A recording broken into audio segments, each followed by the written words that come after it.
Hello, and welcome to episode 135 of Public Interest Podcast with your host, Jordan Cooper, where we interview politicians, activists, advocates, and others who seek to improve the state of the world. We are here today with Tom Daschle, the former U.S. Senator from South Dakota, the former U.S. Senate Majority and Minority Leader, a former Congressman, the chair of the Board of Directors at the Center for American Progress, the founder of the Daschle Group with Baker Donaldson, the co-founder of the Bipartisan Policy Center. He is himself a former Hill staffer, which is significant since he later rose to the upper echelons in the U.S. Congress. A member of the Board of Trustees at UC Berkeley, the author of Critical: What We Can Do About the Healthcare Crisis, the vice chair of the National Democratic Party Institute, and a former United States Air Force intelligence officer. Tom, it is an honor to be with you in the room. How are you doing today? Thank you, Jordan. Good to be with you. So the first question I'd like to pose to you is, what are you currently doing, or what have you ever done to advance the public interest, and why? What have I ever done? I think my 26 years in public service is probably my first part of the answer. I believe strongly in public service today. I think that it's critical that we have the kind of infrastructure for good governance that is essential to the quality of life, not only of people living within the United States, but around the world. What is what is the infrastructure for good governance? What does that even mean? I think the infrastructure for good governance means the Congress. It means our three branches of government. It means political involvement, and it means giving back to your country in the forms of public service, whether it's in the military or in Congress or in a whole range of opportunities, community service. That's all part of the infrastructure of good governance. Interesting. So it's both structural, it's formal in the actual government, but it includes a whole lot of the NGOs and private sector nonprofit organizations. Absolutely. All right, it's sorry to giving interrupt. back in so many other ways. But the opportunity to work on public policy and the belief that you can actually improve the quality of life of people in your own country, but also around the world, both in helping them with individual and personal problems they may have, but also in dealing in the larger scale of things with what you hope is good legislation. So what is it that in your mind constitutes good legislation? What are kind of the criteria? How did you even come to, obviously you started as a congressman. You didn't start as a state legislator. You didn't start as a town council member. How is it that you kind of were thrust right into the fire from the very beginning? How did you get your sea legs, so as it were? Well, I've had an interest in public service from a very early point in my life. Right. I had teachers that impressed upon me that public service was the highest calling in a democratic society, and I believed it. Still do, actually. And I think that was where it all began. I had good fortune to be in the right place at the right time in terms of the people I met who helped me along the way, and the opportunity to run for Congress at a very early age. I was 27 when I started, and so it was. How did you have the chutzpah to run at 27? Well, I just wanted to give it a shot. I thought that the odds were probably overwhelmingly against me. And they probably were at the time, but I thought, why not? So I tried it. So you're the first person in your family to go to college. Growing up, how did somebody, a lot of times the idea is there's achievement gaps in education around the nation. A lot of times what happens is, especially lower socioeconomic individuals of ethnic and racial minorities, they don't often have the expectations of high achievement. Oftentimes, there's no mentorship. Nobody's pushing them to go on to higher, greater things. A lot of times, they don't expect colleges in their future, and then, so they don't necessarily pursue it. But you're somebody who nobody in your family had gone to college. Why did you go to college, and then how did you say, well, not only am I a college man, but I should be a congressman? Well, I think it goes back to something my first grade teacher said once. She said that her job as a first grade teacher was to light the curiosity candle in every student. And I've never forgotten that. Lighting the curiosity candle is what happened to me. And I think I've been curious all my life. And part of fulfilling your aspirations with your curiosity is to be educated, to learn through education. and to acquire more knowledge and more experience. And so one thing led to another, but it was really that curiosity and that belief in the recognition of the importance of education that led me to the first stages of my public and my work in Congress. So I imagine that your life has been written about, heavily documented. You've been so much in the limelight of public service in the United States.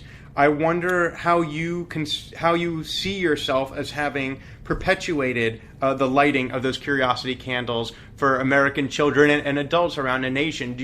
How have you contributed to pass that along as your first grade teacher passed it to you? Well, I think it's important to try to be as appreciative of the roles that we have as inspiration, perhaps, as an opportunity to set the example.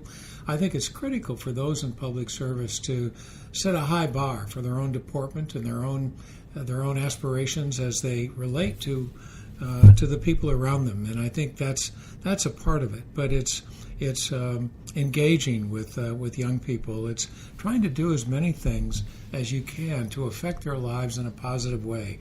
Part of that is legislation. Part of that is constituent service.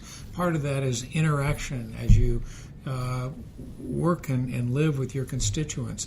So much of it is the way you speak and the way you write and the way you conduct yourself. All of that relates, I think, to how you impact those around you and the kind of the message you send to others. So often in the life of a politician, you're having great impact on individuals you represent. Sometimes through legislation, it's more long-term, farther removed impact, and sometimes through constituent services, you're able to directly improve and impact the lives of your constituents. But it goes both ways. Oftentimes, politicians find that they're greatly impacted by a story that their constituents bring to their office. They often have real American lives with real American problems, and they have trouble making ends meet. They have trouble paying for their kids' college debt. Are there any stories that really resonate with you throughout your many decades of public service where people came to you with stories of triumph or stories of sorrow, stories where you were able to make a difference, and then perhaps you could enlighten us as to how you really had a positive impact on their lives? Well, I got elected to Congress, and one of the very first people that invited me to dinner to celebrate was an older man and his wife who lived on a farm outside of the home that I was living in, and he asked if I could come to dinner, and so I did, and we had a lovely dinner, a nice conversation. And during the conversation, he said, "There's really two things I invited you to dinner to talk about tonight." He said, one, and he pointed to his grandchildren, and he said, I hope you really can appreciate that when you go to Washington, that it's those people who are going to count on you, and it's those children who are going to rise or fall on the things that you do to affect their lives in education and in health and in the opportunities they'll have as Americans. He said, so I hope that you'll always remember that it's important to give them hope and to give them cause for optimism. And then he said the second thing is, I hope you'll always remember where you came from. I hope you'll come back and appreciate the fact that you are part of us, and we will always be part of you. Remember where you came from. I thought that was so profound. I came home and shared that with my wife, and got a call during the middle of the night, and was told that he had a heart attack in the middle of the night and passed away. That same night? That same night. And that was the last I ever heard from this wonderful friend and man who was such an inspiration to me through that dinner. But those are the kinds of things you never forget.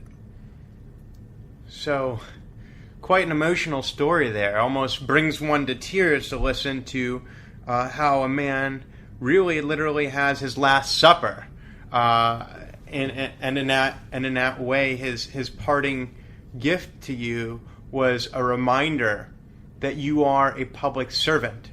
Oftentimes it's confusing for Americans who watch politicians primarily through the media, right?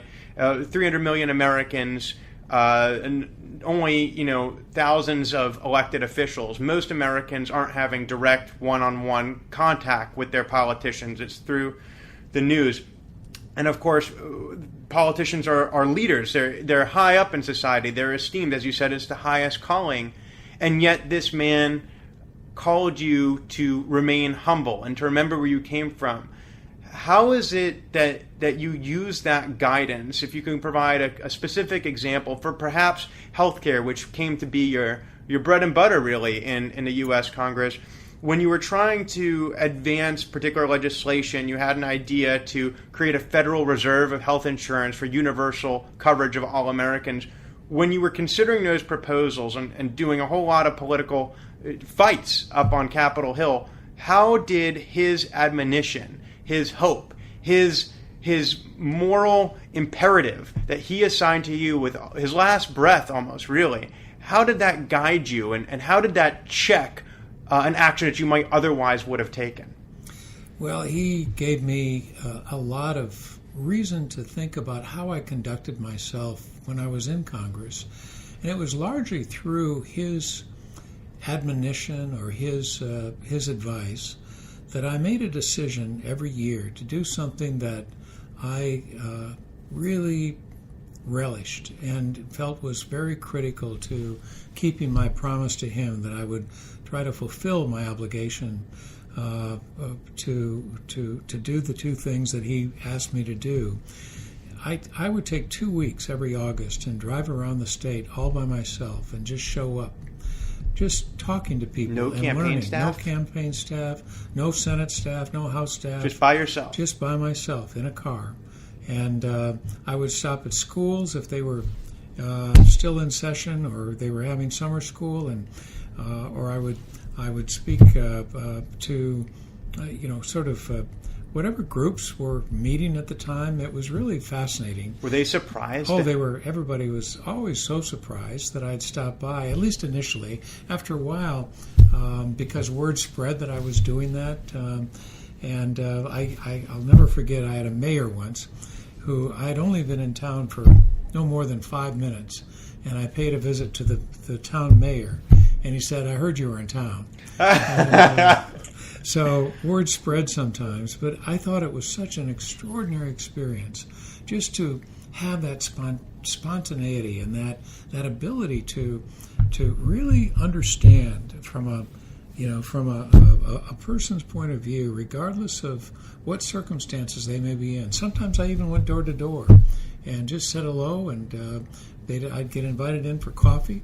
I'd stop at farms and ranches, but it was an extraordinary education for me. Sounds like those August recesses were really rejuvenating times for you, perhaps times where you even got ideas for new legislation that you might introduce. No question. They really were. They were idea mills, really. I kept prodigious notes, and I would write these trip reports, and my staff would have all of the information because it was like a journal. And a lot of times people asked me for specific things that they needed help on, and so I would take those notes and we would follow up once that was done. So what's the relationship that you felt between the frequency of your visits back to your constituency all the way in South Dakota, right, which isn't an easy place to get to from Washington, and then the relationship between going out there, the frequency of your visits, and your ability to really feel like you were representing them, right? Because oftentimes you're clearly, if you're a U.S. congressman, you need to have some kind of abode in Washington, D.C. So you're not actually seeing your constituents every single day. So obviously you're here to do work, so the more time you're traveling is the less time you're doing work and gaining expertise and building working political relationships with your colleagues on Capitol Hill, but yet the more time you're here, the less time you're with your constituents, and therefore the less able you are to understand what they want and how to represent them. How did you strike that balance? Well, actually, even back then, things have changed dramatically. Members of Congress today, unfortunately, in my view, don't spend enough time in Washington. They usually leave on Thursdays and they come back on Tuesdays, and we try to run the country on Wednesdays. And I don't think we can do that very effectively. and almost no one moves their family to Washington anymore. But back then you did. And the schedules were aligned in such a way that you had generally 3 weeks on and 1 week off, or 4 weeks and 1 week. And so you had you had a block of time to come back. But I did something else. I was just fortunate enough, it's such a common thing now, but I was the first person to have a toll-free line that people could use to call me. And I would have what I called Talk to Tom nights, where people could just call in, and we would take their call, and I would talk to them, and that was yet another way to try to stay connected. And so pre-webinar? Pre-webinar, of course. Talk to Tom nights. Talk to Tom night on a toll-free line. Was that your idea? Yeah. How'd you get that? Well, it just there were other toll-free lines coming around at that time, and I thought, well, if there are certain businesses that had toll-free lines for different things, I thought, why not have a toll-free line for driven in part because my parents would never call long distance. They were always concerned about the costs involved. Obviously, times have changed dramatically, but back then there were expenses involving long-distance calls that were, in some cases, for some people, prohibitive. So I thought, well, this is just an opportunity to negate whatever costs there may be, and it worked well. So often, when being an elected official, you may come to a point, or actually I'd like to ask you if you ever came to a point where you really started to wonder what is actually right. Sometimes finding your moral compass and understanding what's in the public interest, what's in my best interest. What if they're at odds? What if what I think is in the public interest is not what I'm hearing from my constituents? Does that just mean it's a small vocal minority, and in fact I ought to do what I think is best? Did they elect me to invest their trust in my conscience and what I think is best, or do I really need to represent what they think, and I'm more of like a poll taker? And then of course there are great arguments made by people who disagree with you, and maybe you could second guess yourself and say, gosh, they do make a lot of sense. I hadn't thought of it that way. Maybe I'm not right. What kind of struggles did you go through to determine, if any, what really is the right thing? What constitutes the public interest? Well, that's a real good question, and it's one that every member of Congress grapples with almost every day. There used to be a term that's no longer used. It's almost archaic, but it was the term was that you voted your mail. By that, you always, when I was leader especially, I still had members of the Senate who would say, I'm going to have to vote my mail on this one. And they meant by that there was a preponderance of a particular point of view that they felt was such an overwhelming factor in their decision making that they had to vote with what they viewed to be their constituency preference. Unfortunately, today there's so much orchestrated mail that it's pretty hard to use mail as an indication of what the real sentiment may be in your constituency. You may have an orchestrated effort, and with email especially, that's so much easier. But I think there were 4 different factors that you usually weighed. One is your constituency, of course. Mm-hmm. The second is the best advice that experts could offer, mm-hmm. And I think that's always a factor. The third is the extent to which your caucus had a position. But I'd say by far the most important is your own personal judgment. What in your own mind, after listening to the members of your caucus, after listening to the experts, after listening to your constituents, did you think was the most appropriate course of action? And I think most members of Congress feel they owe it to their constituencies to use their best judgment, and most often I think that happens. Unfortunately, these days things are so much more polarized and politicized that I think the political caucuses have far more sway than they should have and that they used to have, but they become even greater factors as members of Congress these days make their minds up. Has your personal judgment evolved over time? It has, clearly, on some issues more than others, but a good issue might be just the civil rights issues around sexual identity. And, I was one who thought that marriage was really between a man and a woman 25 years ago. Obviously, I don't think that anymore. And in fact, most people don't think that anymore. But that's one issue, one example of things that evolved. And that's all right. That's actually acting with integrity, to allow yourself to change if you find that there's a good reason to do so. Absolutely. It changes with norms, it changes with culture, it changes with facts. So just talking, one follow-up on voting your mail. Suppose, just to kind of get at the motivation for why someone ought to or might vote their mail back when they used to do that, suppose there was a term limit and those guys would have been ineligible for re-election. Do you think any of them would have ever chosen to vote their mail? Oh, I don't think so. I think if people are, and there are those who retire that really aren't as concerned about. Let me rephrase that, though. I think there are still times when, I guess I would say, it wouldn't have the same influence it did. But your constituent. Voting your mail is sort of pejorative, and I don't mean to imply that constituents don't always have a role to play. I think I emphasize that enough, but I would want to emphasize that constituency views are always critical to a member of Congress.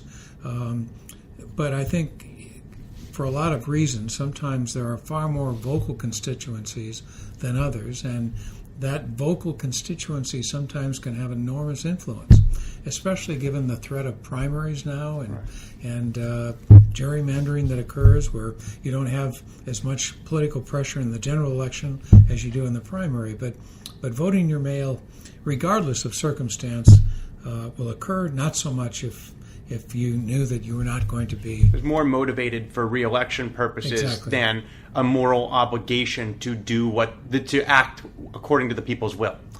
But I would draw a distinction, Jordan, between voting your mail and listening to your constituents. You can listen to them, take them into account along with the input of experts, along with the input of your caucus, along with your personal judgment, and then when you find an amalgam, then that is how you're going to act. Precisely. Voting your mail is sort of a shorthand for overriding everything else and just looking at the mail count to make your decision. So you were a congressman, you were a senator, there are 100 senators, but you were in a particularly unique position in the United States Senate, weren't you? You were the majority leader of the U.S. Senate. What's the difference, from your perspective, of your role as a public servant when you were a freshman United States Senator compared to when you were the most powerful United States Senator in the country?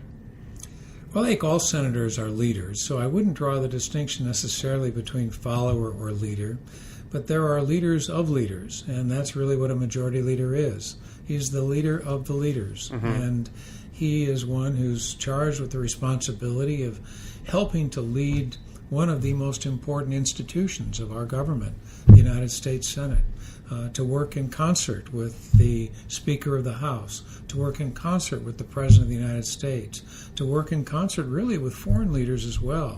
He worked quite closely oftentimes, depending on issues involved, certainly to work in concert with leaders around the country. So you're in an elevated status that requires an enormous responsibility, but also provides a really unique opportunity, and it's that opportunity and responsibility that comes together and creates an experience like no other in life. Would you say your temperament is similar to those who previously and have since held that position? And if not, the real question I'm getting at is, why you? Everyone wants to be majority leader. Now, of course, if you're in the wrong party that's not in a majority, then you might be a minority leader, which you also were. But everyone who's in the U.S. Senate has ambition. I think that's a fair absolute statement. So, 99 are not going to be. why is it that your peers elected you when they could have elected or tried to elect themselves? There must be something about you. And I wonder what the common thread is between you and your predecessors and those who have subsequently held that seat. Well, there's an eclectic array of personalities and characters who have had the role of majority leader. Lyndon Johnson was, I think, by most accounts, viewed to be the most successful, and he was only majority leader for 6 years. Harry Reid was totally different than I was. Trent Lott, a good friend of mine on the Republican side, was different in some respects, but similar in many respects to me. I worked with 3 Republican leaders, both in the minority and in the majority, and Bob Dole, Bill Frist, and Trent Lott. And we all were different, but we all had some similarities as well. But to your question, why was I chosen? I think I happened to be at the right place at the right time. George Mitchell was my immediate predecessor. He asked me to take a lead role in our caucus as chair of the Democratic Policy Committee. It's an elevated position that puts you in front of your caucus every week in various roles. He asked me to be his lieutenant. So when people get used to seeing you Exactly, in leadership. Exactly. So I had an elevated opportunity to be visible in front of my caucus for a number of years. So when he retired, even though I was younger and less senior than a lot of members, I decided once again to take the risk and make a run for it, and fortunately I was successful. Yet when you had an opportunity to run for United States President, and there was a small window, you decided not to take the risk. How could you decide to carpe diem and then later just let the opportunity slide? Well, it's funny you ask that. Not funny. It's a question that I prefer not to dwell on, because I find it somewhat ironic that I can look back, and it's those times that I took risk that I look back with my greatest degree of fulfillment and satisfaction. And the one time when I chose not to take risk, that I look back with my greatest disappointment. But we had just lost the majority, and I felt an obligation to my caucus to see if we could win back the majority and regain the role as majority leader. And then I thought I could move on and run at a later date. I was relatively young by presidential standards at the time, so I thought I had time. But a funny thing happened on the way to the forum, and that never presented itself again. Your first grade teacher spoke about lighting the curiosity candle, and of course you've tried to perpetuate that and pass that along. When you found out that you had missed your opportunity to run for the President of the United States, you passed along that same advice to Barack Obama.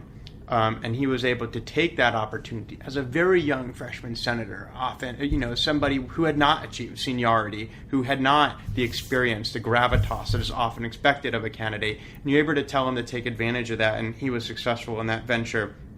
So we approach the end of this podcast. My final question to you is I'd like to ask you to speak to those grandkids, the grandkids in the picture above the mantle, the one that man told you that night. He told you 2 things. He told you to be grounded and to remember where you came from, to always have hope, and to give his grandchildren a reason to have hope. He told you to have a positive impact on them, and that you weren't going to Washington for you, but for them, and them in a metaphorical sense. My final question to you is I'd like you to speak to these grandkids and tell them how you've affected them. What is the legacy of your lifetime in public service? You've been on this earth working hard. You've made sacrifices. You've missed dinners with your family.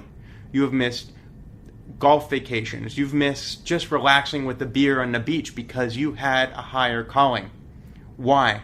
Why have you done this? Why have you given this? What have you done for these grandchildren? What would you say to that man if he were alive today, and what would you say to his grandchildren?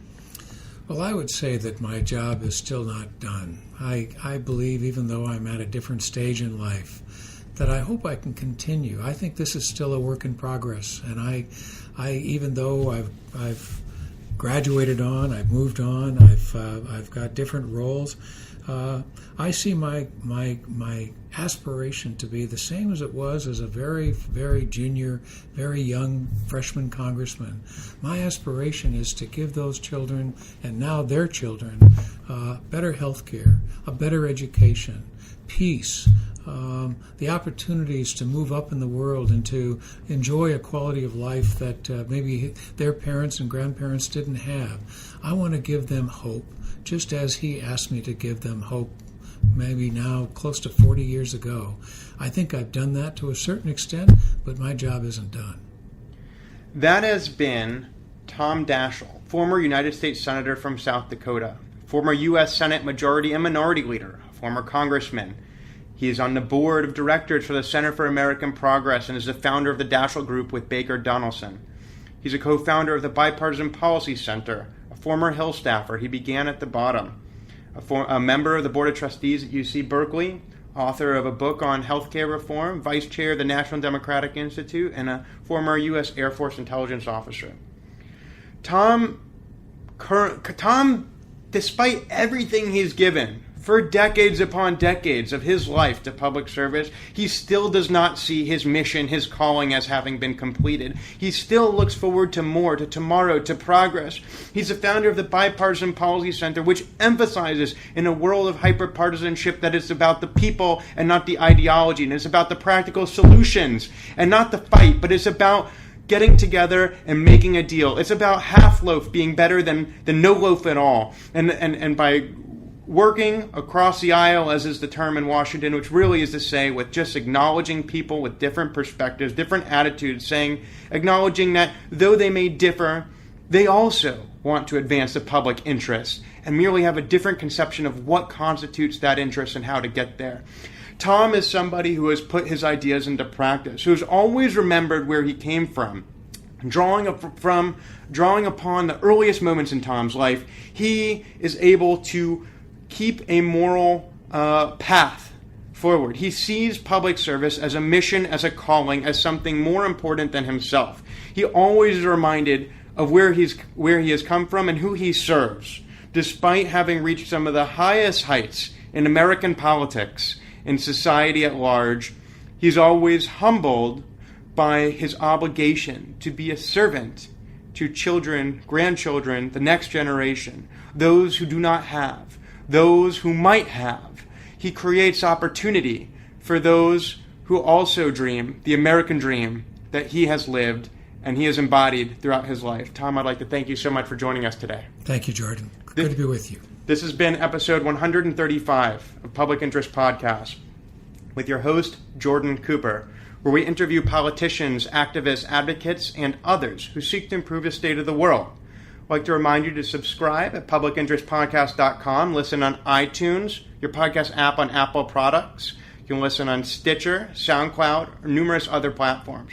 Should you wish to communicate with Tom, you can leave a voicemail at the phone number listed on the Contact Us page of the website.